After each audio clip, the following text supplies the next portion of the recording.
जय हिंद प्यारे बच्चों, स्वागत है आपका मेरे YouTube चैनल प्रयास विद ऋषभ सर पे। प्यारे बच्चों, आज की इस वीडियो में हम क्या डिस्कस करने वाले हैं? Maths new syllabus class 9th chapter number कौन सा? Introduction to linear polynomial. इसमें हम सिर्फ एग्जाम्पल डिस्कस करना रह गया। पूरा चैप्टर हमने एक एक क्वेश्चन बहुत अच्छे से डिस्कस किया है। अब जल्दी से हम इसके एग्जाम्पल्स भी करते हैं। तो without wasting a second, let's start. Sir question number 3। Okay, पहले एग्जाम्पल नंबर हम करेंगे 2 1। बहुत इजी। कुछ एग्जाम्पल्स ऐसे हैं कि वो एक्टिविटी बेस्ड है या बहुत इजी है, उनको हमने स्किप किया है। फटाफट रीड करो कैसे आप करेंगे। Example number 2। वैसे तो ये आपको खुद करने चाहिए, लेकिन कुछ एग्जाम्पल्स बहुत अच्छे। चलिए आइए, क्या कहा है क्वेश्चन में? A rectangular garden of length L and width W metre. यानी हमारे पास क्या है? एक रेक्टेंगुलर गार्डन है बेटा। ये इस तरह से डायग्राम बनाया, ठीक है। Its length is L and breadth is B, लेकिन इन्होंने कुछ और कहा है। लेंथ L कहा है एंड विड्थ इन्होंने कहा है W, okay. Metres has to be fenced and decorated, यानी इसके चारों तरफ कुछ वायर वगैरह लगाने हैं, है ना, इसको सुरक्षा के लिए, सही रखने के लिए। मान लो इसके भीतर कुछ इंपॉर्टेंट आपने गार्डनिंग कर रखी है, कुछ छोटे छोटे प्लांट्स लगा रखे हैं, उनको बचाने के लिए, है ना, वायर लगाए जा रहे हैं, ओके। फिर कहा a wire fence is to be laid along the length costing ₹100 per metre. मतलब कि लेंथ के अलोंग यहां पर बेटा, यहां वायर लगाया है और इधर भी वायर लगाया, और क्या कॉस्ट है बच्चों उसकी? ₹100 पर मीटर। यानी 1 मीटर लंबा वायर है तो ₹100। अगर 2 मीटर है तो ₹200 होगा। 3 मीटर लंबा वायर है तो कितना होगा? 300। सर हमें पता है, ओके। फिर उसके बाद एंड वुडन फेंस, ओहो, इधर तो वायर लगाया है और वेट के अलोंग क्या किया है? वुडन, लकड़ी की फेंस लगाई है। Is to be built along the width costing ₹80 per metre. यानी वेट को किससे कवर किया है? वुडन से, है ना। और वो उसका जो कॉस्ट है बच्चों वो डिफरेंट है, कुछ अलग है। कितना दे रखा है वो? ₹80 पर मीटर, ठीक है, सस्ता हो गया। Special seeds have to be sown throughout the garden which will cost ₹50 per square meter। ओहो, यहाँ ना छोटे बढ़िया से अच्छे से स्पेशल टाइप के बीज लगाए गए हैं, कुछ पेड़ वगैरह के, और उनकी कॉस्ट कितनी है? ₹50 पर स्क्वायर मीटर। यानी हमें इसका रेक्टेंगल का एरिया भी फाइंड करना पड़ेगा, okay. What will be the total cost? आपको खर्चा कहाँ कहाँ करना पड़ा है? एक तो लेंथ के अलोंग वायर लगाया है, एक विड्थ के अलोंग वायर नहीं है, वुडन जो भी कुछ है वो लगाया है, और उसके बाद आपने बीज लगाए हैं।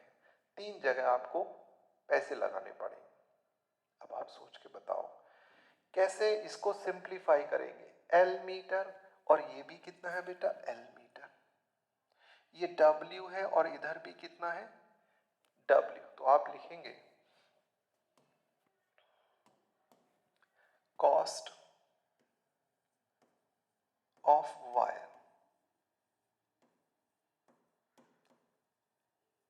along length। आ जाओ,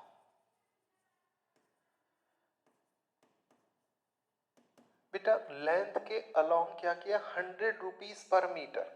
₹100 पर मीटर। प्यारे बच्चों, अगर ये 10 मीटर लंबा है यहाँ पर और ये भी 10 मीटर, तो 20 हो गया। तो 20 इंटू 100 आपने इनको ऐड किया। एक्चुअली टोटल लेंथ कितनी है? L प्लस L, ये हुआ बेटा 2L, और 2L मीटर, और 1 मीटर का जो आपका कॉस्ट आ रहा है वो कितना है? 100।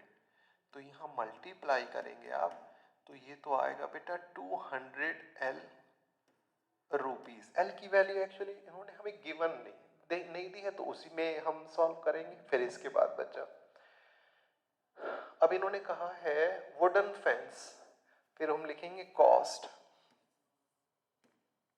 ऑफ वुडन फेंस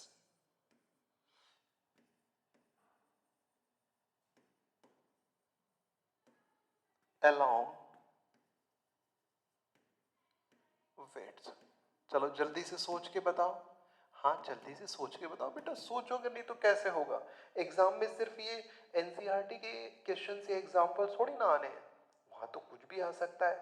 तो सिर्फ आपको अपनी सोचने की शक्ति बढ़ानी है ना, माइंड पावर। तो देखो विड्थ टोटल, W इधर W इधर, इधर भी वुडन फेंस इधर भी, तो ये हुआ 2W मीटर। और 1 मीटर का जो खर्चा है वो कितना है 80, 160 W रुपीज। ठीक है, अब कहां पर खर्चा और करना पड़ेगा आपको, एक्सपेंडिचर करना पड़ेगा, जो आपने सीड्स बोए हैं, जो बीज लगाए हैं, क्या उनका दे रखा है 50 रुपीज पर स्क्वायर मीटर। तो आप ऐसा करो फटाफट, इस रेक्टेंगल का एरिया फाइंड कर लो। तो आप क्या लिखेंगे बेटा, एरिया ऑफ रेक्टेंगुलर गार्डन, कि सर वो तो हमें पता है, लेंथ इनटू ब्रेड्थ, यानी L इनटू यहाँ विड्थ इन्होंने दे रखी है W, इतने मीटर स्क्वायर बोल सकते हैं आप लोग, metre square.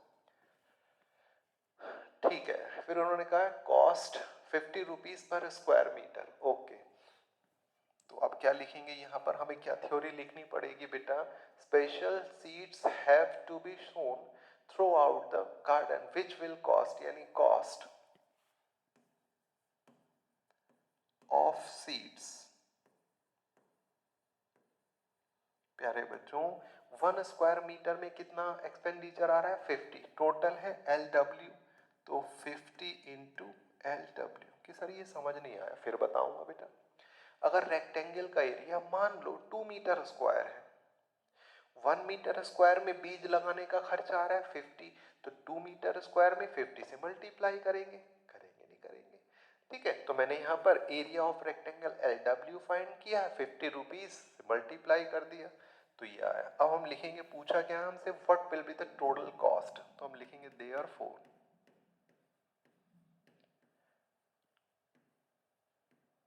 Total cost, length के अलोंग कितना था बेटा 200 L, और विड्थ के 160 W, और बच्चों इसका एरिया, उसके बीज लगाने का 50 LW। बस आप चाहो तो इसमें से कुछ कॉमन ले लो 10 वगैरह, और नहीं तो यही आपका आंसर हो जाएगा, इतने रुपीस। कहिए समझ आया नहीं आया, हल्की सी लैंग्वेज थोड़ी सी इधर उधर थी, बाकी इजी है। चलिए क्वेश्चन नंबर 3, प्यारा सा सवाल है, फटाफट रीड करो, रीड नहीं करोगे तो कैसे समझोगे। हाँ रीड किया। A wire of length 20 centimeter is bent in different ways to form a rectangle. Okay. Can you write an expression for the area of such rectangle? सोचो आपके पास एक वायर है ना, आयरन वायर है। अब आप क्या कर रहे हैं, उससे रेक्टेंगल बना रहे हैं। भाई आप पर डिपेंड करता है, आप उसकी लेंथ कितना लेना चाह रहे हैं रेक्टेंगल की, कि उसको बहुत ज़्यादा है ना चौड़, मतलब लंबा बनाना चाह रहे हैं रेक्टेंगल को, मर्जी है आपकी। आप ऐसे बनाना चाह रहे हैं, या भाई विड्थ बढ़ाओगे तो ऑब्वियसली लेंथ कम हो जाएगी, होगी नहीं होगी बेटा। तो यानी आप डिफरेंट डिफरेंट शेप्स के रेक्टेंगल बना रहे हैं उस वायर से। तो इन्होंने कहा है कि एक एक्सप्रेशन लिखना है बेटा, तो कैसे करेंगे, बहुत ध्यान से देखो। लेंथ ऑफ वायर, ओके, वो कितनी दे रखी है टोटल 20 सेंटीमीटर। तो हम ऐसा करते हैं, एक रेक्टेंगल बना लिया हमने, ये रेक्टेंगल, इसकी लेंथ को हमने कितना कंसीडर कर लिया है, चलो x कंसीडर कर लिया, और ब्रेड्थ कितनी होगी वो देखते हैं अभी। तो अब हमसे कहा है बच्चा, ध्यान देना, लेंथ ऑफ वायर, वो कितना दिया है इन्होंने, हमें दिया है 20 और सेंटीमीटर। अब बस इस लाइन को देख लेना, फिर अपने आप करना। क्या प्यारे बच्चों, जो हमसे ये हमें वायर दे रखा है, पहले स्ट्रेट था सीधा, और अब उसको किस में इन्होंने कन्वर्ट कर दिया है, एक रेक्टेंगल में। यानी कि ये रेक्टेंगल का जो पेरीमीटर होगा वही लेंथ ऑफ वायर। तो लेंथ ऑफ वायर किसके इक्वल हो जाएगी, पेरीमीटर ऑफ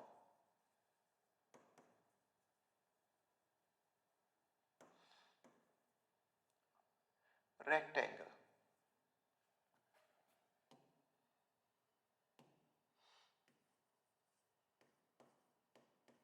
ये बेटा इज इक्वल टू 20 सेंटीमीटर। क्या आपको फॉर्मूला याद है पेरीमीटर का, कि सर कैसे बच्चों वाली बातें कर रहा हूं? वो तो हमें पता ही है।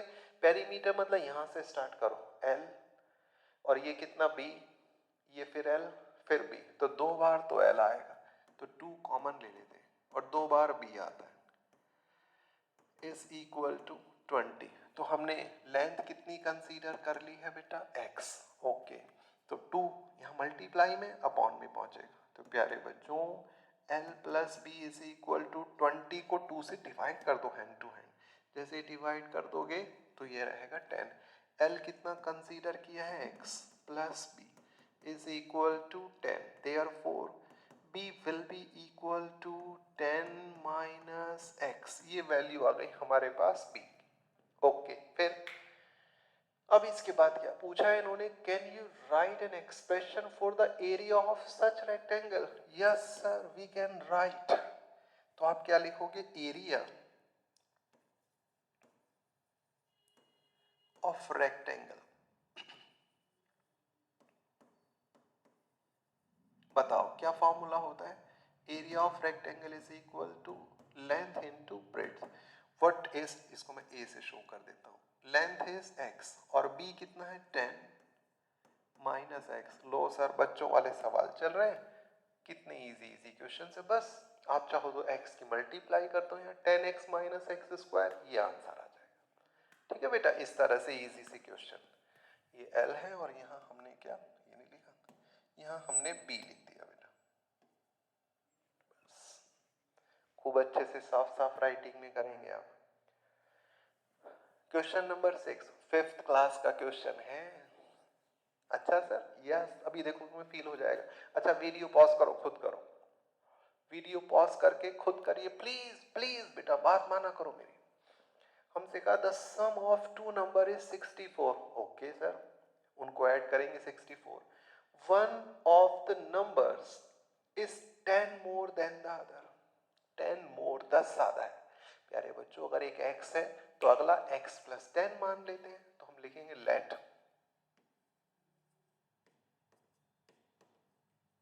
The numbers be x and x plus 10 according to question. क्या कहा इन्होंने, सम यानी ऐड करो, x plus 10 is equal to बच्चा कितना है 64। x plus x you will get 2x is equal to, sir ये 54 कहां से आ गया, घर से आया है अपने, है ना, जैसे तुम आए हो अपने घर से, 10 को शिफ्ट कर लिया। x is equal to 2 upon में डिवाइड करो 27। एक नंबर 27, दूसरा 37, देयरफॉर नंबर्स 27 एंड 37, 10 ऐड कर लिया। कि सर इतने इजी इजी क्वेश्चंस मत कराओ, क्या करूं जब बुक में दे रखे हैं तो। कितना इजी क्वेश्चन है। फिर से वही, वीडियो पॉज करो और खुद करने की कोशिश करो। जो बच्चा वीडियो पॉज नहीं कर रहा है और खुद करने की कोशिश नहीं कर रहा है, ईश्वर करे क्या हो उसके साथ कि जब वो पिज्जा खा रहा हो तो उसकी स्लाइस नीचे गिर जाए, खराब हो जाए। देख लो, अब तुम्हें अगर पिज्जा अच्छे से खाना है तो ये क्वेश्चन सिंप्लीफाई करके बताना पड़ेगा। पिज्जा पसंद है, मुझे तो बहुत पसंद है। Bela has 100 rupees for pocket money. Okay, तो हम लिखेंगे इनिशियल, तुम लोग करते रहो इतने,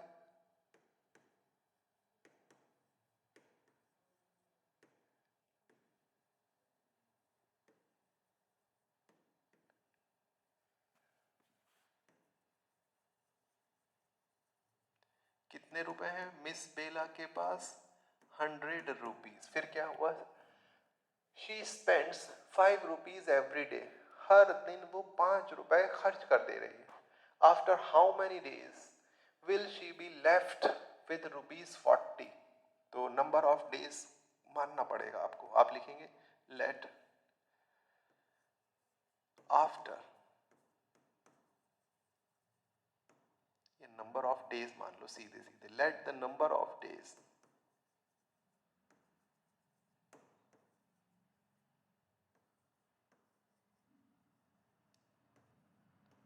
बी एक्स।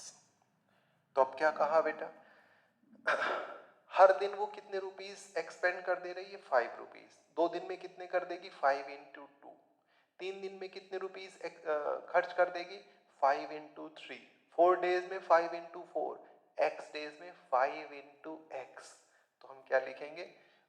मनी लेफ्ट या amount left after x days. प्यारे बच्चों, कितने रुपए थे उसके पास? 100 रुपीज। 100 रुपीज में से लेफ्ट सब्ट्रैक्ट कर दो। अगर एक दिन खर्च किया तो 5 रुपए, 2 दिन तो 5 इंटू 2। एक्स दिनों में कितने रुपए एक्सपेंड मतलब खर्च कर दिए उसने? 5 इंटू एक्स। तो ये आ गया बेटा -5x। क्या हमारे समझ में नहीं आया सर? बेटा 100 रुपए थे, एक दिन में कितने रुपए खर्च कर दिए? 5। तो एक दिन बाद कितने रुपए बचे? 95। 100 माइनस 5। 2 दिन बाद कितने बचे होंगे? 90 रुपीज। कैसे? 100 माइनस 2 दिन में कितने रुपए? 10 रुपीज। तो 5 इंटू 2। आ गया सर, आ गया आ गया। और क्वेश्चन के अकॉर्डिंग कितना दे रखा है? After how many days will she be left with ₹40? कितने रुपीज रह गए उस पर? 40। ये है बेटा 100 -5x। प्यारे बच्चों, -5x को LHS में शिफ्ट कर दो। 100 इधर लाएंगे -40। 5x is equal to 60। 5 यहाँ मल्टीप्लाई में, क्रॉस मल्टीप्लाई करोगे अपॉन में, 60 upon 5 12। It means after 12 days, after 12 days she will be left with ₹40। Okay, अच्छा 12 डेज में कितने रुपए खर्च कर दिए होंगे उसने? एक दिन में 5, 12 5 60, 100 में 60। हाँ सही है सही है। यस सर यस सर, आ गया आ गया। एग्जाम्पल नंबर 8 बड़ा प्यारा सा सवाल है, बहुत ही प्यारा। आप प्यार में पड़ जाएंगे इस सवाल के। An auto rickshaw fare starts at ₹25 and remains the same for initial 2 kilometers। यानी पहले 2 किलोमीटर में कितने रुपए फिक्स रहता है? 25। आप चाहे 1 किलोमीटर जाओ, हाफ किलोमीटर जाओ, 1.5 किलोमीटर जाओ, रिक्शा वाले का फिक्स है कि आपको कितने रुपीस देने पड़ेंगे? 25, चाहे आप 2 किलोमीटर जाओ। लेकिन but then it increases by 15 rupees per kilometre. उसके बाद अगर आप आगे जाएंगे तो हर किलोमीटर के 15 रुपीज, हर किलोमीटर के 15 रुपीज होंगे। पूछा है what will be the fare for a travel of 10 kilometre? सोचो सोचो सोचिए, आप एक कस्टमर बन के सोचिए, और आपका जो ऑटो ड्राइवर है वो पढ़ा लिखा नहीं है मान लीजिए। तो आप उसने पूछा कि भाई हाँ हमें 10 किलोमीटर जाना है, चलो उन्होंने कहा बैठ जाओ। उसने आपको अपना क्राइटेरिया बता दिया कि भाई पहले 2 किलोमीटर के तो आपके 25 रुपीज लूंगा मैं, उसके पहले 2 किलोमीटर के। उसके बाद हर किलोमीटर के आपको मुझे 15 रुपीज देने पड़ेंगे। अब सोचो, तो प्यारे बच्चों ओरल करते 10 किलोमीटर में से पहले 2 किलोमीटर खत्म करो, कर दिए। उनका फेयर कितना हुआ? 25 rupees.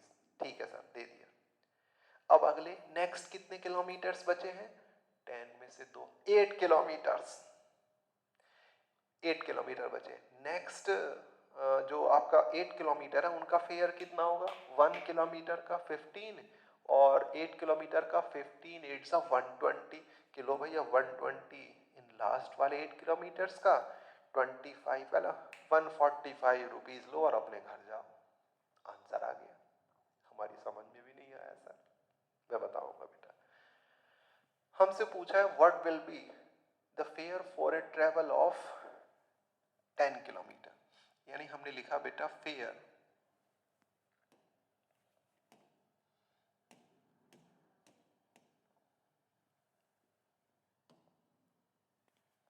Fair for first 2 kilometre.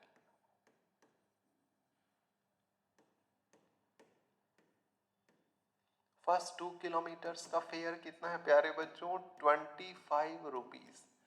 जाना कितना है? 10 किलोमीटर। भाई 2 तो आ गए 25 रुपीज में, बचे 8 किलोमीटर, यानी हम लिखेंगे fair for next how many kilometres? Next 8 kilometres. 1 kilometre का है 15, तो 8 किलोमीटर का 15 इंटू 8 120 रुपीज। अब आप लिख दोगे टोटल फेयर फर्स्ट 2 किलोमीटर्स का 25 एंड प्लस फिर है बेटा कितना? 120। The answer will B 145 rupees. Low sir, आप तो कह रहे थे बड़ा प्यारा क्वेश्चन है, ये तो सूजी का हलवा निकला। चलो एग्जांपल नंबर 9 पढ़ो। The cost of a journey is given by the linear function c is equal to 100 plus 60d, okay, where c indicates the total cost in the rupees and d is the distance traveled in kilometer, okay. Let us make a table for d varying from 0 to 10 kilometer and show how the cost increases every kilometer. Very easy, very easy। गाजर का हलवा है ये कि sir हलवा बड़ा पसंद है आपको? नहीं नहीं नहीं, मुझे तो गुलाब जामुन पसंद है। तुम्हें क्या पसंद है? कि सर हमें सब कुछ पसंद है, हम छोटे बच्चे। प्यारे बच्चों, यहाँ क्या लिखना पड़ेगा हमें? ये दे रखा है c इज इक्वल टू, हाँ d की वैल्यू कितनी? पहले यहाँ तो लिखेंगे हम d और इधर लिखेंगे बेटा c। वो कितना है हमारे पास? 100 प्लस 60d। चलो वैल्यूज पुट करते हैं कि सर d की वैल्यू अगर आपने 0 पुट की है, यानी कहा है ना the cost of a journey is given by the linear function c is equal to 100 plus 16d, where c तो है total cost in rupees and d is the distance traveled in kilometer, यानी आपको 100 rupees तो देने ही देने हैं registration के। अगर आपने एनरोल कर दिया, आप जाओ या मत जाओ, अगर आपने रजिस्ट्रेशन फॉर्म भर दिया ना, तो मेरी जेब में, मान लो मैं ही ट्रेवल एजेंट हूँ, 100 रुपीज तो आ ही गए हैं बच्चा। तो कैसे सिंप्लीफाई करोगे? 100 plus 60 into what is the value of d? That is 0। 16 to 0 यानी 60, answer will be 100 rupees. When d is 1, अगर आपको 1 किलोमीटर जाना है, you will get 100 plus 60 into 160. The cost will be 160 rupees. If you have to go 2 kilometers, then 100. 60 into 2, it means 120. You will get 220 rupees. If d is 3, अगर आपको 3 kilometre move करना है, travel करना है, 100 plus 3, 6 3 18, यानी 180। तो add कर देंगे 280 रुपीज। क्या ऐसे टेबल नहीं कंस्ट्रक्ट कर लोगे? अरे सर हम तो बहुत एडवांस है, कर देंगे। फिर उसके बाद का and show how the cost increases every kilometre. अब देख रहे हैं बेटा 100 से कितना बढ़ा? 60, फिर कितना इंक्रीज हुआ? 60, फिर कितना? 60। तो आप चाहो तो लास्ट में लिख देंगे, चाहो तो कि 60 रुपीज, यानी कि इंक्रीमेंट, या कहें कि आप cost will increase by rupees 60 पर किलोमीटर। यानी हर किलोमीटर में 60 रुपीज इंक्रीज हो जा रहे हैं बेटा। हल हुआ सवाल। ये मैं आपको करा चुका हूं, इस तरह के क्वेश्चन फिर से कराऊंगा। क्वेश्चन है a telecom company charges a fixed monthly fee, कि भाई हर महीने की फिक्स्ड फी तो देनी ही देनी है, and an additional cost per GB, her GB के एक्स्ट्रा चार्ज और लेना है, of the internet data used. Okay, a student observes that when she used 10 GB her bill was 350 rupees, when she used 20 GB her bill was 550 rupees. If the monthly bill y depends on the amount of data x, अच्छा x है data, according to the relation y is equal to ax plus b, find a and b। सोचो बेटा, अभी कर लेते हैं।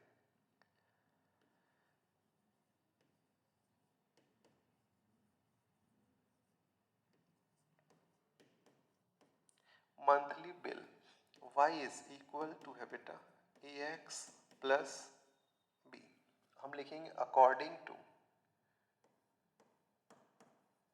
First बेट। चलो आ जाओ बच्चा, फर्स्ट बेट में क्या कहा है इन्होंने? कहा है कि a student observes that when she used 10 GB, 10 GB use किया है, her bill was 350 रुपीज, ये तो कांस्टेंट है, और x है बेटा डेटा उसने कितना यूज किया, x है data in GB 10 GB, it means x की value 10 multiplied by a plus b। This is बच्चा equation number first. Equation number second खुद सोचो, मेरे लिखने से पहले सोच लो, प्लीज सोच लो बच्चे। अकॉर्डिंग टू सेकंड बेट, जी हाँ, जी हाँ, second bet total cost, total bill is 550, and what is the amount of data she used, that is 20, it means 20x की value a plus b। this is equation number second। बस sir अब हम उड़ा देंगे इसे, कैसे, मैंने बहुत करा रखे। इस इक्वेशन को ठीक इसके नीचे लिखो, 350 is equal to 10a plus बेटा b, इक्वेशन नंबर है ये फर्स्ट। चलो सब्ट्रैक्ट करो मेरे साथ। सब्ट्रैक्ट करेंगे तो साइन विल बी चेंज होंगे, ये निगेटिव, ये भी निगेटिव, पॉजिटिव है तो निगेटिव, प्लस बी से माइनस बी कैंसिल होगा, 550 में से 350 सब्ट्रैक्ट करोगे, 20a में से 10a सब्ट्रैक्ट करोगे, a इज इक्वल टू 10 से डिवाइड किया 20, a की वैल्यू इक्वेशन फर्स्ट में पुट करेंगे, कितना आएगा बेटा, जैसे ही a की वैल्यू हमने यहाँ पुट की, यहाँ 200, अरे 20 यहाँ पुट की, 10 से मल्टीप्लाई 200, शिफ्ट करेंगे 350 में से 200, b विल बी 150, कर लोगे ना? Yes sir, yes sir, okay बच्चा, अरे वाह, अरे ग्राफ वाले क्वेश्चन पीछा नहीं छोड़ रहा है भाई। एग्जाम्पल नंबर है 14, draw the graphs of this and this by selecting suitable points on these lines। बेटा पूरी एक एक्सरसाइज करवाई है मैंने। पहले आप क्या करेंगे, y से पहले तो आप स्केल लिखेंगे ग्राफ खींचने से पहले, फिर उसके बाद y is equal to half x, चलो करा ही देता हूं मैं क्योंकि मैं बहुत अच्छा हूं। y is equal to half x, इसका हमें क्या करना पड़ेगा, टेबल बनानी पड़ेगी। तो टेबल बनाने में तो सर बहुत तेज है हम।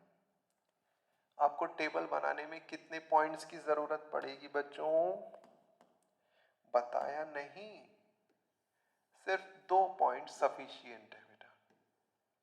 यहाँ x लिखोगे, ये y लिखोगे, सबसे पहला पॉइंट x की वैल्यू 0, 0 को 2 से डिवाइड करोगे 0, x की वैल्यू 1 मत लगाना, पॉइंट्स में आएगा, 2 लगाओ बेटा, 2 से डिवाइड करेंगे y will be 1। Next equation,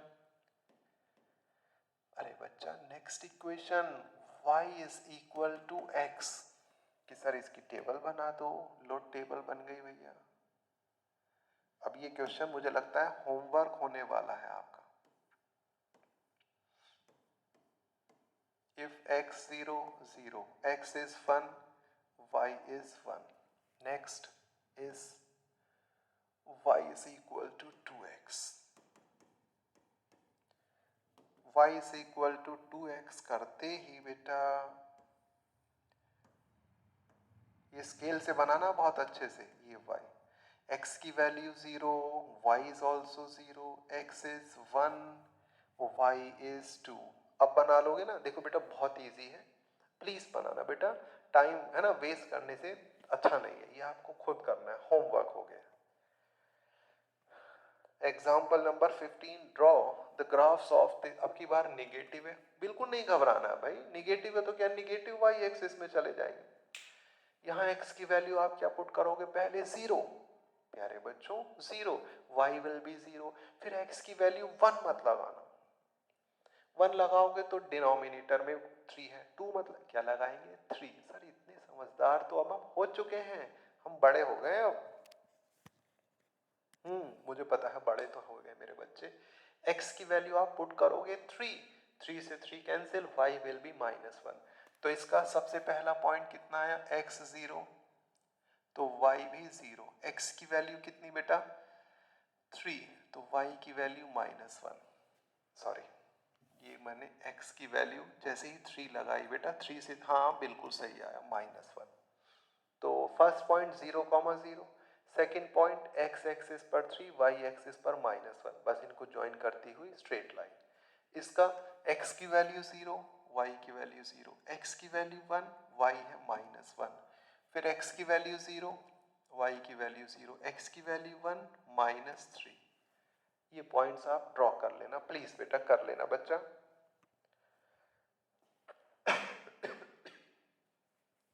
next सोचो कैसे करोगे, ड्रॉ द ग्राफ। सर ये छुड़वा दीजिए क्वेश्चन, हमने बहुत सारे क्वेश्चंस कर लिए। Draw the graphs of y is equal to 2x minus 1, 2x plus 1, इसकी टेबल कैसे बनाओगे, if x is equal to 0, y की वैल्यू कितनी आएगी, ये तो 0 हो गया, -1, x की वैल्यू 1, प्यारे बच्चों 1 लगाया, 2 - 1 यू विल गेट 1, तो फर्स्ट पॉइंट 0 - 1 1 1 प्लॉट कर लेंगे। इसका बताओ x की वैल्यू 0, जैसे ही 0 लगाया y इज 1, x की वैल्यू 1, जब 1 लगाएंगे तो ये आएगा 3। ये बताओ बेटा x की वैल्यू 0, जैसे ही 0 लगाया y इज 5, x की वैल्यू 1, y इज 7। तो क्या प्लॉट नहीं कर सकते। और इसका स्लोप कितना है बेटा, स्लोप सबका सब पैरेलल आएंगे लाइंस, या सब लाइंस पैरेलल आएंगी, क्योंकि इसका स्लोप भी 2 है, x ये भी 2 है और ये भी 2 है। ड्रॉ करने से पहले ही पता लग गया हमें आपकी लाइंस कैसी आनी है, पैरेलल। डिफरेंट कलर के पेन से यानी ड्रॉ करना, नहीं तो पेंसिल से बनाना। पेन से कोई बच्चा ग्राफ नहीं बनाएगा ग्राफ पेपर पे, ऑफलाइन वालों को तो बनाने नहीं दूंगा मैं, ठीक है बेटा, बहुत इजीली आप बना सकते हैं। प्यारे बच्चों इसका y इंटरसेप्ट -1 आएगा नीचे की तरफ, इसका 1 आएगा ऊपर, इसका 5 आएगा ऊपर की तरफ, 0 से 5 डिस्टेंस ऊपर, ये मैंने आपको सब बता दिया है। तो ये आज हमारा चैप्टर नंबर 2 काफ़ी लेंथी चैप्टर था। कितना मैं समझता हूँ 5 वीडियोस में, 5 लेक्चर में हमारा ये चैप्टर कंप्लीट हुआ है बेटा। मैंने एक एक क्वेश्चन करवाया है एनसीईआरटी का, एग्जाम्पल भी लगभग ऑलमोस्ट सारे ही करवाए हैं। तो ये एक मेरी बहुत ईमानदार कोशिश है। मैं आपसे रिक्वेस्ट करूंगा कि आप मेरी इस कोशिश को थोड़ा हेल्प करें, है ना, अपने फ्रेंड्स के साथ शेयर करें ज़रूर। मैं और डबल एनर्जी से अगली वीडियोस लेकर आऊँगा। मिलते हैं आप जल्दी ही चैप्टर नंबर 3 के साथ, the world of number, the world of numbers. वो एक्चुअली नंबर सिस्टम ही है जो पहला चैप्टर हुआ करता था पुराने सिलेबस में। तो आज इतना ही रखेंगे, मिलेंगे जल्दी ही नई वीडियो में। लाइक शेयर समझ रहे हैं ना, इसका ध्यान रखें।